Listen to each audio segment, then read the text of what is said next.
So what's the second myth? The second myth is that pro-lifers either can or should vote for Democrats because, Democratic policies actually decrease abortions. Isn't that what you want, pro-lifer? Less aborted babies? So look at this data. Look at these stats I found. Look, in the last 4 Democratic presidents' administrations, abortions decreased. So you should vote for Democrats if you're a pro-lifer. And I've literally gotten 2 or 3 Facebook messages within the last 36 hours or something of people saying, Seth, what do I say to this? I didn't know this was true.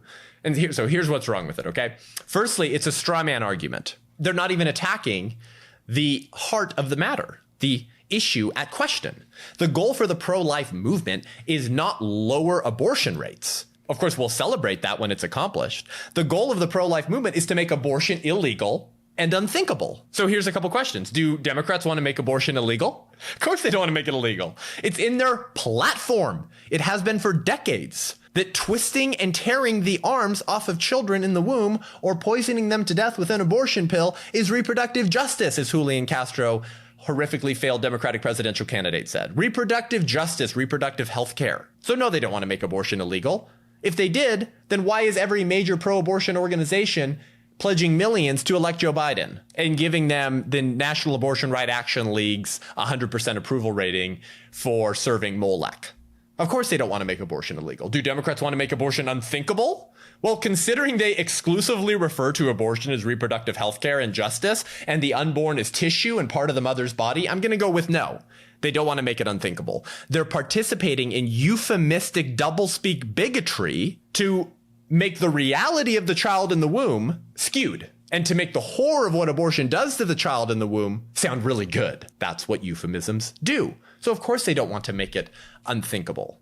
Now we, the pro-life movement, pro-lifers, want the culture to be aware of the humanity of the unborn and the inhumanity of abortion. Aristotle, many, many years ago, once said that statecraft is soulcraft. This means that law functions as a moral teacher. The state, through its actions and policies, actually participate in the secular discipleship or formation of individuals in how they think about morality. Law functions as a moral teacher.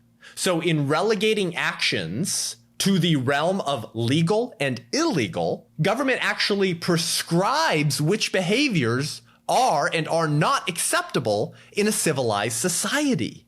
This is how law functions as a teacher. For example, no-fault divorce laws. Was it any coincidence that divorces skyrocketed after that?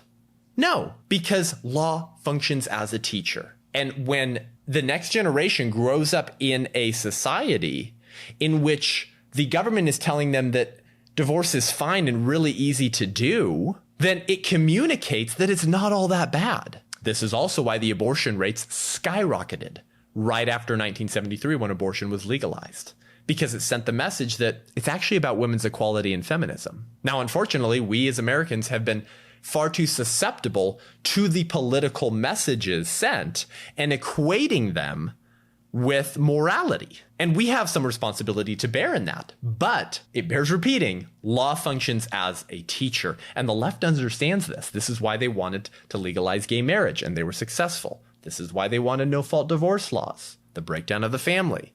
This is why Black Lives Matter, who says we're committed Marxists and we want to disrupt the Western contrived notion of the nuclear family, is silent on the fatherlessness rate in the Black community because they want to break down the family. They don't want to support legislation that will improve families and require personal responsibility. The left understands this. It's about time we do as well. We used to, but we seem to have forgotten it, at least in large swaths of the conservative movement. You cannot restore recognition of the unborn's humanity so long as the people holding public office support the intentional killing of the unborn and believe that babies are not babies. We won't be able to achieve our goals. Ridiculous myth. Vote for Democrats because abortions will be decreased, and therefore that's what faithful pro-lifers ought to do.